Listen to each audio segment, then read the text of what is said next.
All right, so I have completed the story of Avatar Frontiers of Pandora. Before I begin, just know this, we're not doing spoilers. I'm going to try to refrain from giving too much away when I get to a part that really got on my nerves.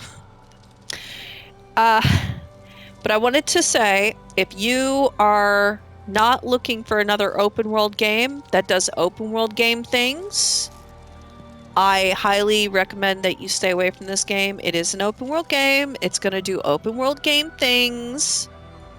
I argue that it does those things very well, but if you're sick of open world games, even worse, if you're sick of Ubisoft open world games, you're going to probably just not like this game because it's a Ubisoft game and you're going to start to see a lot in it that kind of reminds you of other Ubisoft games. It's going to drive you crazy. The other thing I want to say is, if you had trouble with this game, if you get this game and it's not working correctly on your PC, your PlayStation 5, or your Xbox, do not play it.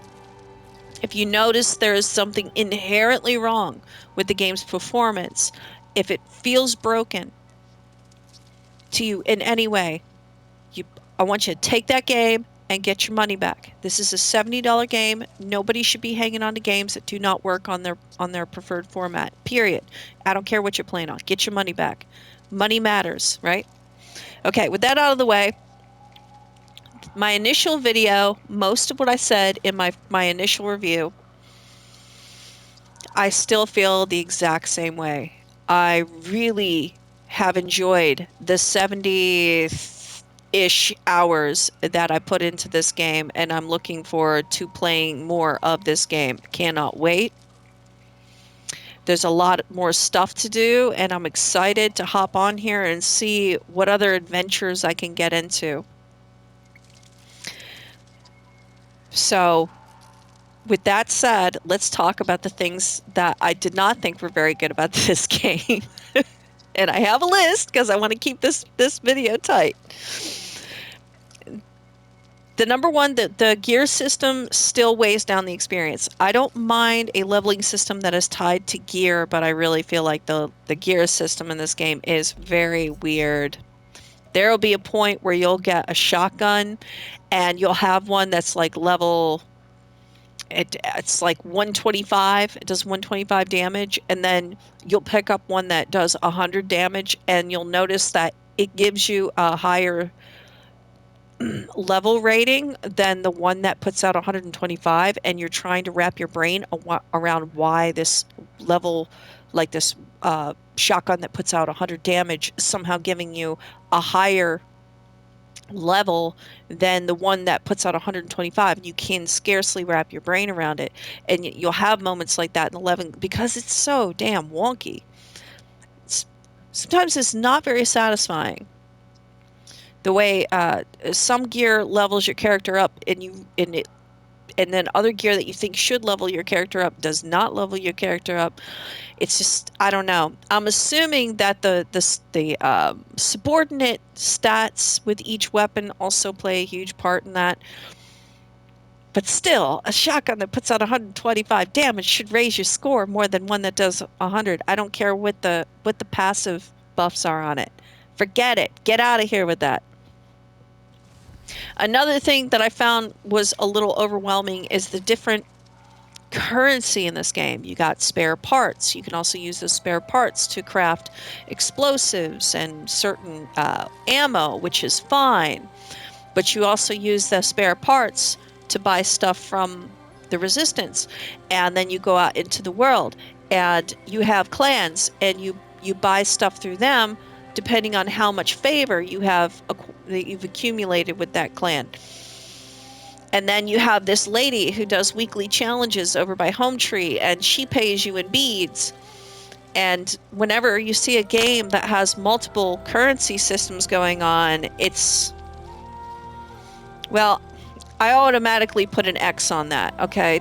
Don't make the currency system in your game so extravagant. Just don't do that. Keep it simple, right? Especially in a game this complicated. But it's fine. It's not a huge grievance. It's not nearly as bad as the the way you level in this game, like through the gear, that's weird. Hacking in this game is another thing that I feel like was way overused. There's too much hacking in this game. It's excessive. You find it in side quests when you're unlocking field labs, and you find it in main story beats, and you're unlocking chests over here, you unlock doors over there, you're turning systems off over here, you're starting systems up over there, this and that and that and this. It's a bit overdone, really. But to its credit, most of the hacking in this game is not super tough. 98% of the time I got through most of the hacking mini games, it was a breeze.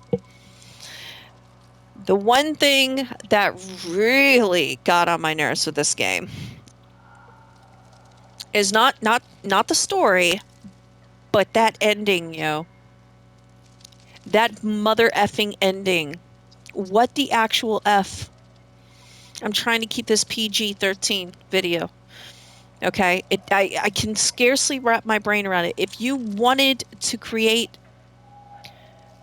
wave after wave of obnoxious scenarios for the player at the end, you better make sure that the story is interesting enough that drives the player to push through and persevere through all these obnoxious waves of enemies.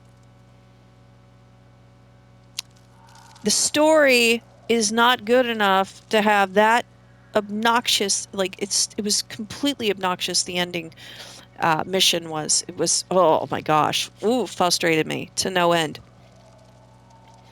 And perhaps, and one thing about that mission that really broke me was this game tries so hard to be like pay such meticulous attention to detail. And I understand that maybe you wanted to create a leaner story so that way it wouldn't bog down the players' fun with exploration, whatnot. They wouldn't feel like super beholden to going story beat after story beat, and you didn't want to drag the experience down with this big fat story, right? But if you're gonna have very little story to tell, you got to make sure that the details in that story make sense. Okay, let's not mistake it here. Mercer is just a desk jockey on a power trip. It's obvious. So let's say his bosses are telling the military personnel to evacuate. This is no longer an RDA project. They're like, Mercer created this mess, right? And this is something you might miss at the end if you're not paying attention. It's just briefly discussed over the radio between two individuals. Essentially, Mercer's the ones that are above Mercer are pulling out military. These are the people that write the paychecks.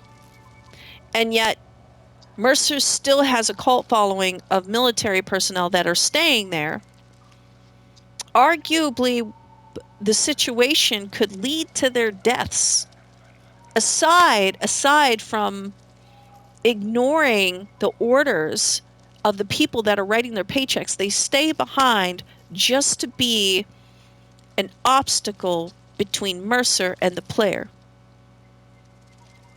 That lack of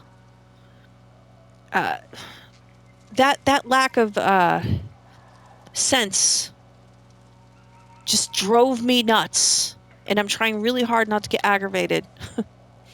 That ending is not something I'm going to be looking forward to revisiting anytime soon. So, lucky for the folks who made this game, they made a phenomenal game. Because I'm pretty sure the average person, when they pick up this game, and I highly recommend that you follow suit. If this game looks like a fun exploration game, hunting simulator, gathering simulator, side questing adventure game, if it looks like that would appeal to you, by all means, yes, get the game. But if you're looking for a big, hard-hitting story that really leaves you touched at the end in some way, no. No, you, no, I don't think anybody is going to continue playing this game for the story, okay? Any more than people who still play Dying Light, the original Dying Light. Nobody kept playing Dying Light because they loved the story. The story was just very lackluster, very predictable, a lot like this one. But I would argue that the end of Dying Light, like the end mission, wasn't nearly as obnoxious as this one was. So yeah. Now, in terms of the open world of Frontiers of Pandora, it does this thing. Okay. What do I mean by thing? Frontiers of Pandora offers you the most amazing character you'll want to spend time with, which is the world itself, right? The world itself has a story to tell unto itself, outside of the NPCs and the people you meet. And the stories that Pandora's world has to tell you itself, if you stay long enough, those stories become your story because this is now your world. Okay. And now what you have is a forever game that someone will come back to. It's this game is kind of up there. It really is kind of up there with the likes of Skyrim and Red Dead Redemption 2, maybe even Cyberpunk 2077 now in its current version. It's a forever game that people will return to because it's the world itself that beckons the player, right? As opposed to other games like Hogwarts Legacy, and as hard as I hate to say this, Far Cry 5, New Dawn, two of my favorite Far Cry games, are also in the negative category, along with even, I would argue, Horizon Zero Dawn. It's this idea that the world is interesting and there's a lot to drink in, but if the story isn't propping it up, there's just no actual drive to engage with that world, right? Once the story's over, once the story stops driving you to go out there and do something, the world itself just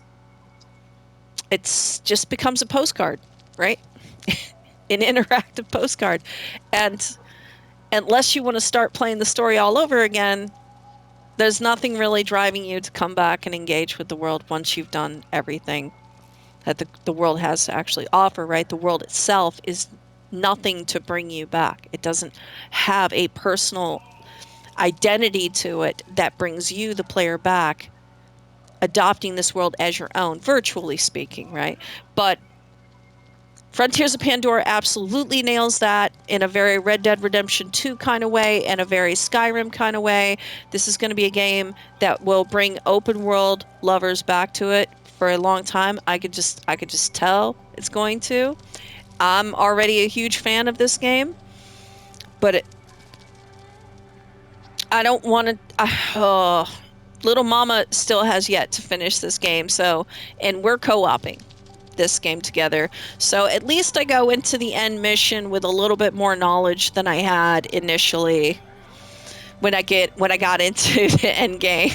So between her and I'm sure that the ending will go a lot smoother because I will anticipate multiple moments and it'll probably be a lot easier to do in co-op. But still, it just doesn't make any sense to me why they went with that, Mercer just being this egotistical desk jockey on a huge power trip, and he's got an army of military personnel staying behind who don't even write his paycheck to help him do his thing. Like, it's just, they were just put there to be an obstacle for the player, so it was absolute immersion breaking, obnoxious, throwing everything at you but the kitchen sink garbage. Whatever. Again, nobody's going to be playing this game for the story. I don't believe for 1 second, it's all about role playing as a Navi. You get a piece of Pandora to yourself. I really think that's the draw here, right? Anyway, this game, awesome, wonderful. It's a joy to explore. Even right down to the little cooking mini games. So fun. It's just so relaxing when you're sitting there cooking stuff over by this little glowing, you know, cooking spot, when you're out in the wilds. It's such a treat. It's a visual treat. Sound design is amazing. We did have some bugs, pretty hilarious bugs, but that's something that you just come to expect with an open world game. I would say that this game performed exquisitely on launch compared to some other games that launch, and it's obvious they weren't even finished. This game was a finished package, albeit it does need some tweaking here and there. It really does. But I mean, just a few hiccups here and there, getting thrown from my Ecron just for no reason. The stealth sections turned out to be a lot better than I thought they would be. Like, I was a little concerned that stealth would be a bit of a piece of cake. It's not. And I'm glad to see that. You really do have to be careful.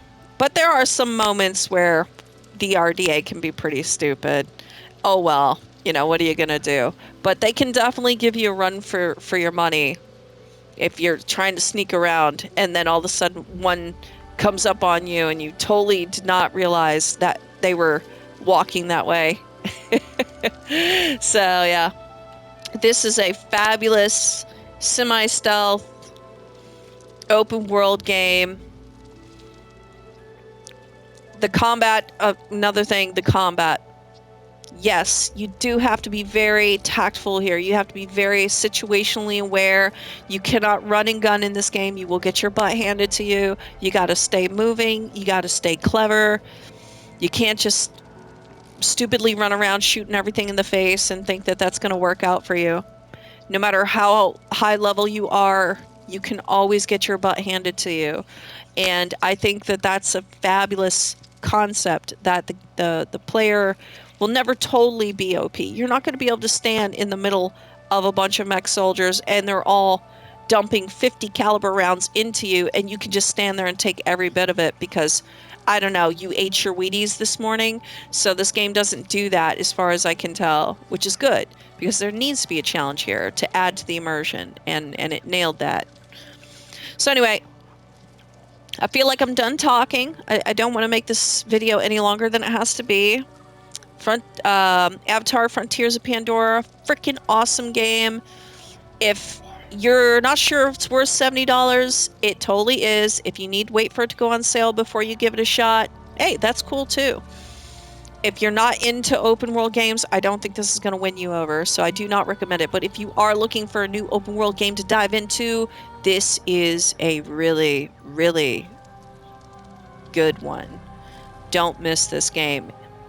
Anyway, that's all I got for now. You all have a wonderful morning, afternoon, or evening, and I will catch you on the flip side.